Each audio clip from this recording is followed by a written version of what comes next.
Bonjour à tous, alors dans cette nouvelle vidéo, on va voir la deuxième leçon du pilotage de base consacrée à l'utilisation du moteur et du compensateur. Donc en termes de progression du pilote, comme je l'ai dit, on est dans le bloc pilotage de base, plus précisément dans le sous-bloc pilotage élémentaire. La dernière fois, on a vu l'assiette, inclinaison et ligne droite, donc si vous n'avez pas vu la vidéo, je vous conseille d'aller la voir. Et aujourd'hui, on voit donc la dernière leçon du pilotage élémentaire, l'utilisation du moteur et du compensateur, ou pour faire plus simplement, l'utilisation des gaz. Donc l'objectif de cette leçon, c'est d'associer à chaque assiette, qu'on a vu précédemment, les assiettes de palier montée-descente, les puissances correspondantes, de contrer les effets moteurs lorsque l'on va augmenter ou réduire la puissance, et enfin utiliser le compensateur pour réduire les efforts aux commandes qu'on a vu également dans le vol précédent. En termes de prérequis, eh bien, il faudra avoir vu la leçon précédente, c'est-à-dire les trois assiettes caractéristiques, palier, montée et descente. Alors avant d'effectuer cette leçon ou même de regarder cette vidéo, moi je vous conseille d'étudier les points suivants. D'abord vous renseigner sur le sens de rotation de l'hélice de votre avion. Donc dans le reste de la vidéo, moi je prendrai l'hypothèse d'un avion qui a une hélice qui tourne dans le sens horaire des aiguilles d'une montre, donc vue du pilote. De vous renseigner également sur le type de moteur de votre avion et les instruments et commandes associés. Pour ma part, c'est un avion simple avec une simple manette des gaz et un tachymètre, donc un compte-tours. À vous de voir dans votre avion s'il y a d'autres particularités, par exemple une automanette qui gère la puissance en pourcentage, comme sur un DA40, ou pourquoi pas un pas variable. Donc ça, je vous laisse vous renseigner et étudier le cas échéant de votre côté. Enfin, bien vous renseigner sur les préaffichages de puissance associés aux assiettes de palier, montée et descente sur votre avion de formation. Voyons maintenant les effets moteurs. Donc le groupe moteur-hélice, qui a pour vocation de fournir la traction nécessaire au vol, va également provoquer des effets secondaires qui vont avoir une influence sur les trois axes, les axes de tangage, roulis et lacet. Ces effets vont nécessiter une action pilote lors des variations de puissance, mais également lors des vols à des régimes différents de la croisière stabilisée. Il faut noter que les effets moteurs sont d'autant plus marqués que la vitesse de l'avion est faible et que la puissance appliquée est forte, notamment donc lors des remises de gaz, que l'on verra dans une prochaine leçon. Commençons par le couple de renversement qui va agir sur l'axe de roulis. Donc la petite définition théorique, c'est que la variation de vitesse de rotation de l'ensemble moteur-hélice va créer un couple de réaction opposé au couple moteur qui va tendre à créer une rotation autour de l'axe de roulis en sens inverse de la rotation hélice. Donc plus simplement, si votre avion a une hélice qui tourne dans le sens horaire vu du pilote, lorsque vous allez effectuer une augmentation de puissance, l'avion va avoir tendance à virer à gauche. Donc c'est un peu comme avec une perceuse, lorsqu'on perce dans un mur et que ça bloque, la perceuse peut avoir tendance à tourner autour d'elle-même dans le sens contraire. Voyons maintenant le souffle hélicoïdal qui agit sur l'axe de l'acier. Donc la rotation de l'hélice va entraîner une modification du flux d'air qui, en plus d'être accéléré vers l'arrière, est mis en rotation dans le même sens que l'hélice. Le flux d'air au niveau de la dérive n'est plus parallèle à l'axe de celle-ci, comme on peut le voir sur le schéma. Et comme la dérive est un profil aérodynamique, une portance latérale est créée, ce qui génère une force déviatrice entraînant un couple de rotation autour de l'axe de l'acier. Comme pour tous les effets moteurs, ce phénomène est d'autant plus marqué que la puissance est importante et que la vitesse de l'avion est faible. Donc c'est généralement le cas en montée stabilisée. A noter que le souffle hélicoïdal, on le rencontre également lors de la mise en puissance au décollage. Donc lorsqu'on va mettre de la puissance pour un avion qui a une hélice qui tourne dans le sens des aiguilles d'une montre, l'avion va avoir tendance à partir à gauche. Donc il faudra mettre lors du take-off, lors du décollage, mettre du pied à droite pour contrer l'effet. On termine avec le couple cabreur-piqueur qui agit lui sur l'axe de tangage. Donc vous avez vu en mécanique du vol que le point d'application de la portance de la voilure, ce que l'on appelle le centre de poussée, n'est pas confondu avec le centre de gravité de l'avion, c'est bien deux points distincts. De ce fait, l'équilibre n'est possible que parce qu'il existe une troisième force induite par la déportance de la profondeur, ici sur le schéma FZ2. Le flux d'air autour de la gouverne de profondeur, c'est l'addition à la fois du vent relatif dû au déplacement de l'avion et du souffle de l'hélice. Si à vitesse constante la puissance du moteur augmente, la vitesse du flux d'air généré par l'hélice augmente, entraînant une augmentation de F de Z2. Cette augmentation crée un couple à cabrer sur l'axe de tangage. Bien sûr, le phénomène s'inverse en cas de réduction de puissance. Donc pour résumer, si on a une hélice qui tourne dans le sens des aiguilles d'une montre, comme sur l'animation, lorsque l'on va faire une augmentation de puissance, on va avoir une variation d'assiette à cabrer, l'avion va virer à gauche et va avoir du lacet à gauche. Bien sûr, on aura l'effet inverse lorsque l'on fera une réduction de puissance, une variation d'assiette à piquer, l'avion virera par la droite et aura du lacet à droite. Donc pour contrer ces effets moteurs, on agira à la fois sur le manche et sur les palonniers. Donc maintien de l'assiette et de l'inclinaison par action sur le manche et annulation du lacet par action sur le palonnier. Alors l'idée c'est vraiment que lorsque l'on fait une augmentation ou une réduction de puissance, que l'assiette ne bouge pas. C'est un peu comme disait mon instructeur, il faut garder la photo que l'on a devant soi constante. On prend un cliché, il ne doit pas bouger.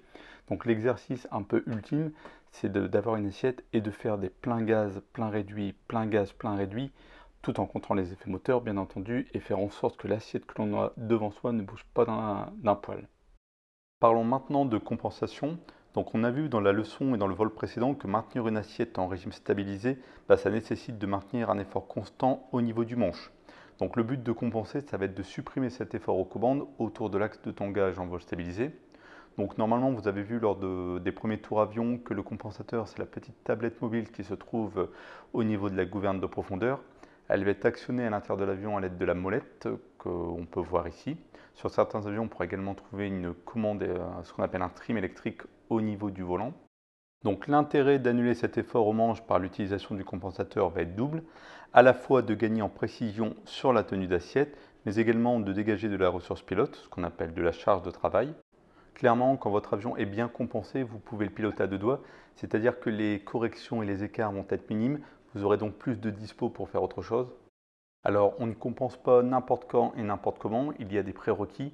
Il faut, avant de compenser, que l'assiette soit constante et que la vitesse soit stabilisée.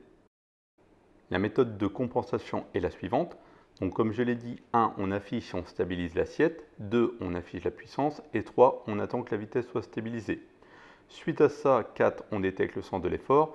Est-ce que je dois tirer sur le manche pour garder l'assiette constante ou est-ce que je dois pousser sur le manche pour garder l'assiette constante? 5, j'annule l'effort. Donc pour cela, tout en maintenant l'assiette constante, donc à l'aide du repère pare-brise, je vais compenser dans le sens de l'effort jusqu'à son annulation. Donc si je dois tirer sur le manche, je vais tourner la molette vers moi et inversement, si j'ai un effort dans lequel je dois pousser sur le manche, je vais tourner la roulette vers le cockpit. 6, on va vérifier. Donc pour cela, on va contrôler en relâchant les commandes que l'assiette reste constante. 7, on corrige si nécessaire. Donc si en relâchant les commandes l'assiette varie, on reprend l'assiette de référence, on attend que la vitesse se stabilise et on affine la compensation par la même méthode, donc de façon itérative. Donc le virage, que l'on verra dans une prochaine leçon, est une phase transitoire. En virage, on ne compense pas. Pour toutes les autres phases, montée, descente, réduction, augmentation de puissance, on compense. Il faut toujours avoir à l'état d'esprit et toujours avoir le réflexe de compenser l'avion. Voyons maintenant la cinématique d'action pour afficher une assiette et la puissance correspondante. Donc tout d'abord, j'affiche l'assiette, ensuite j'affiche la puissance correspondante, je stabilise le tout, donc assiette et vitesse stabilisée. Je compense en utilisant la méthode vue précédemment et je vérifie. Si c'est bon, ok. Si c'est pas bon, on réitère. Pour rappel, la méthodologie pour afficher l'assiette vue au vol précédent, action, quantification, neutralisation, maintien. Donc concrètement, vous allez démarrer en assiette de palier, c'est-à-dire le repère pare-brise sur l'horizon, et l'instructeur aura préaffiché la puissance de palier correspondante. Donc le premier exercice va consister à se mettre en assiette de montée et afficher la puissance correspondante. Donc premièrement, j'affiche l'assiette de montée, comme vu à la leçon précédente. Puis j'augmente la puissance tout en comptant les effets moteurs. Donc pour une hélice qui tourne dans le sens des aiguilles d'une montre, du pied à droite, du manche à droite. Donc pour la puissance affichée, tout dépendra de votre manuel de vol. Ça sera peut-être plein gaz, peut-être un préaffichage différent. Lorsque l'assiette et la vitesse sont stabilisées, je compense. Puis je vérifie et si j'ai un écart, je réitère en repartant sur l'assiette de référence. Faisons maintenant l'exercice dans l'autre sens, c'est-à-dire à partir de l'assiette de palier, je désire me mettre en assiette de descente et afficher la puissance correspondante. Comme réalisé dans l'exercice précédent, je commence d'abord par afficher l'assiette de descente. Puis je réduis la puissance selon les préaffichages du manuel de vol tout en comptant les effets moteurs, c'est-à-dire que pour une hélice qui tourne dans le sens des aiguilles d'une montre, je vais mettre du pied cette fois-ci à gauche et du manche à gauche. Et de la même manière que précédemment, lorsque l'assiette et la vitesse seront stabilisées, je compenserai. Lorsque j'aurai terminé de compenser, je vérifierai et si j'ai un écart constaté, un écart d'assiette, je réitérerai en repartant sur l'assiette de référence. À partir de cette leçon et de ce vol, on va mettre en place ce que l'on appelle un circuit visuel. Donc dans la leçon précédente, on se contentait de regarder l'extérieur, donc notre repère pare-brise, soit sur l'horizon, en dessous ou au-dessus. À partir de cette leçon, comme on va devoir afficher une puissance, on va bien devoir regarder l'instrument correspondant, donc par exemple ici le tachymètre, ce qu'on appelle le contour.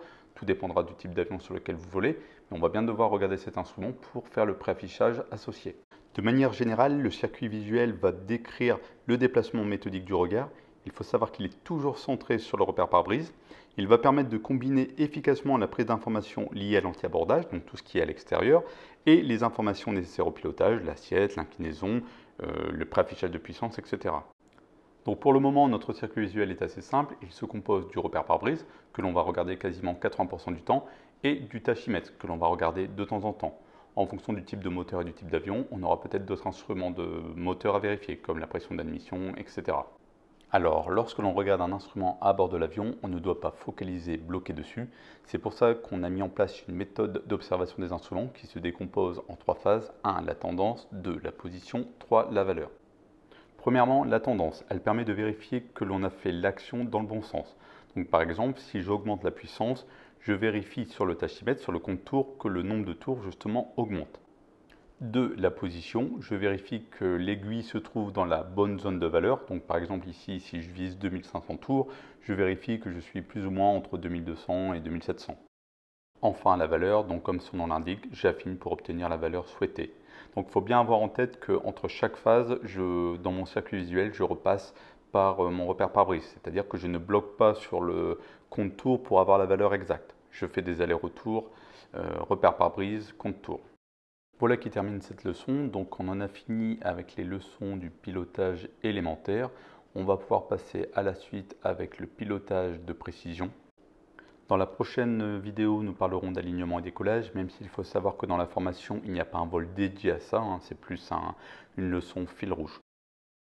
Pour cette prochaine leçon, il pourrait être intéressant de regarder les éléments suivants, donc revoir les effets moteurs présents dans cette vidéo, voir les performances de décollage, les paramètres de décollage et de montée initiale, et enfin de voir la partie briefing. Voilà qui termine cette vidéo, j'espère comme toujours que cela pourra vous servir, donc soit à préparer votre prochain vol, soit à réviser un vol effectué.